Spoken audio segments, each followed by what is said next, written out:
It has been 3.5 years since Rachel Del Tonto, a well-liked teacher in Pennsylvania, was murdered outside her home, and there is still no arrest in the case.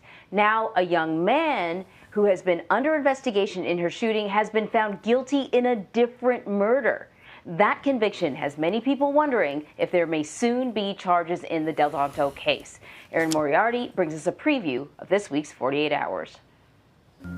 On the evening of May 13, 2018, Mother's Day, Rachel Del Tonto was gunned down in her parents' driveway. Just minutes earlier, her friend Lauren Watkins had dropped Rachel off. They had been out for ice cream. There was nothing unusual, no unusual car, no person anywhere in sight.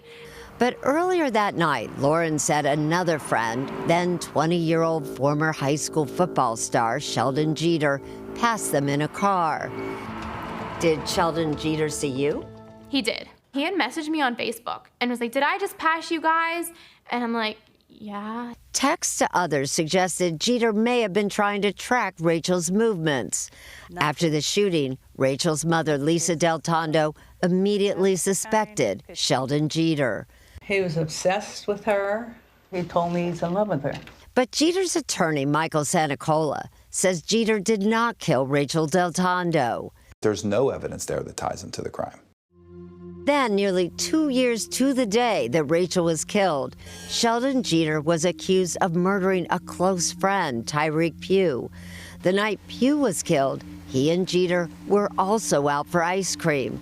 Later, a series of surveillance cameras captured Sheldon Jeter and Tyreek Pugh driving toward the area where Pugh was found shot 7 times. Minutes after the shooting, Jeter is seen arriving home alone.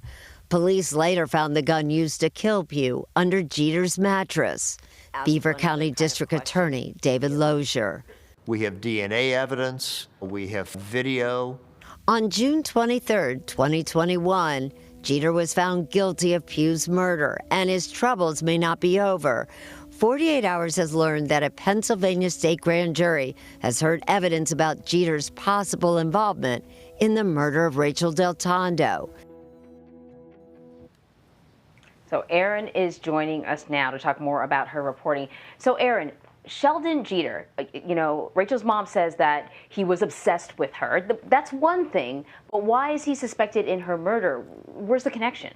Well, first, I want to make a point that this is really a whodunit.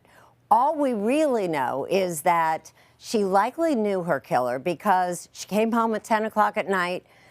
Lauren Watkins, the young woman who dropped her off, said she was at the door of her home. So someone had to lure her to the end of the driveway and then shot her at close range. That we do know. The reason why they looked at Sheldon Jeter was that Rachel had been mentoring him. He was 17 years old at the time. She was 30, 31.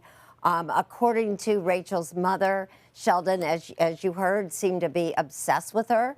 But as Sheldon's attorney points out, there's no evidence that, you know, they never found a gun. And Sheldon's attorney says that he really cared about Rachel. He was seeing other women. She had been generous with him, that there just was no motive, no reason for him to kill her. So is the murder of Tyreek Pugh somehow connected to Rachel Del Tonto's murder, Erin? Not that investigators have been able to find, although they do say that there's a similarity in the sense that both were shot at close range. Investigators also say that it shows that Sheldon has a temper and can use firearms because early on in the Del Tonto case, Sheldon's attorney says, hey, he didn't even know how to use a gun. So those are the only real connections here.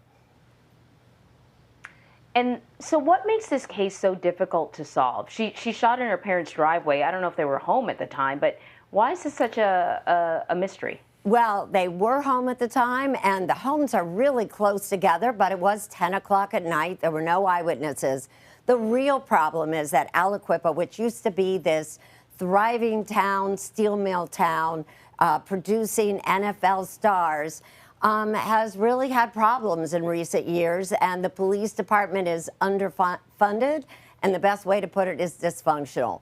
In the weeks right after Rachel died, you had 2 different police chiefs who were removed in a span of a week because of alleged misconduct, and then the 3rd police chief just handed the case over to county authorities.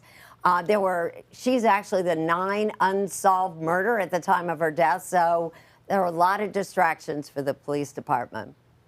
What a compelling episode. Erin Moriarty, thank you very much. Thank you.